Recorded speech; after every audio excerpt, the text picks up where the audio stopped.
3 ans après sa création, l'association Femmes d'Iboud organise le 22 mars 1996 une marche à travers les rues de Cayenne afin de sensibiliser les pouvoirs publics. Plus de 3000 personnes participent à cette manifestation pour lutter contre l'insécurité. Le cortège se rend tout d'abord au conseil régional pour remettre au président Antoine Karam une motion regroupant les doléances de la population. À la mairie de Cayenne, c'est le maire adjoint Rodolphe Alexandre qui reçoit à son tour les doléances de la délégation. Même scénario au conseil général avec le président Stéphane Finira qui approuve l'initiative de l'association. Dernier rendez-vous de cette matinée avec le préfet Pierre Dartou, chargé de transmettre la motion au chef de l'État. Une première manifestation réussie pour les organisatrices. Femmes d'Iboud, très satisfaite de la manifestation, émue, je ne sais quoi dire. Si après 2 mois nous n'avons pas eu une satisfaction, une réponse concrète, comme on vous avait déjà dit, nous partons pour la métropole pour aller au ministère. Après cette première marche, l'association décide de sillonner le littoral et se rend notamment à Saint-Laurent, ville particulièrement exposée à la délinquance en raison de sa situation frontalière.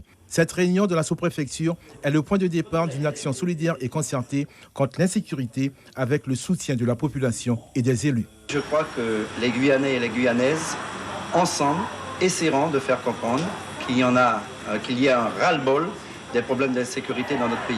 Le 15 mai 1998, Femmes d'Iboud se fait entendre à nouveau. Elles montrent une fois de plus toute leur détermination en organisant une manifestation dans les rues de Cayenne avec un sable d'abattis en signe de protestation.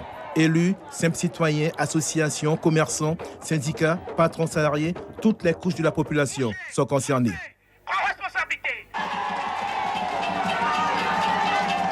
On est passé déjà 3 fois chez moi. Pendant la nuit, on a pris tous mes affaires, mon buffet, on a ouvert mon frigidaire, tout.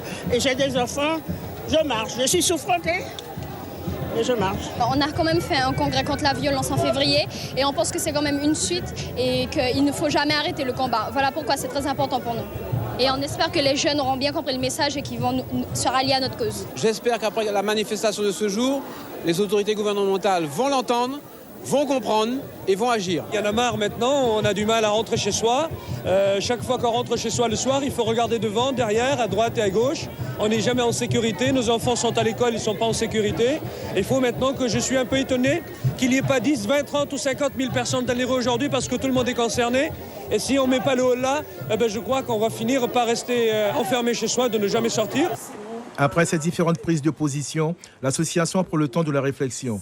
Elle décide de ne plus organiser de marche. Ainsi, le 22 juin 2016, à la Chambre de commerce, elle convie la population à un débat sur l'insécurité. 42 meurtres en 2016, un triste record pour le département. L'association désire des réponses concrètes pour assurer la population et s'est entretenue avec le commissaire adjoint en octobre 2017. Il est toujours, encore une fois, important de pouvoir échanger avec cette association qui a plus de 20 ans d'existence en Guyane. À partir de là, nous sommes revenus sur les éléments de prévention, présence dans les quartiers, de dissuasion, nos patrouilles en VTT, les éléments en tenue, et enfin sur la qualité d'accueil par rapport aux victimes, de façon à pouvoir donner une information et éviter un traumatisme pour les gens qui seraient victimes de faits tout à fait particuliers. L'association Femmes d'Iboud est également connue pour ses actions caritatives.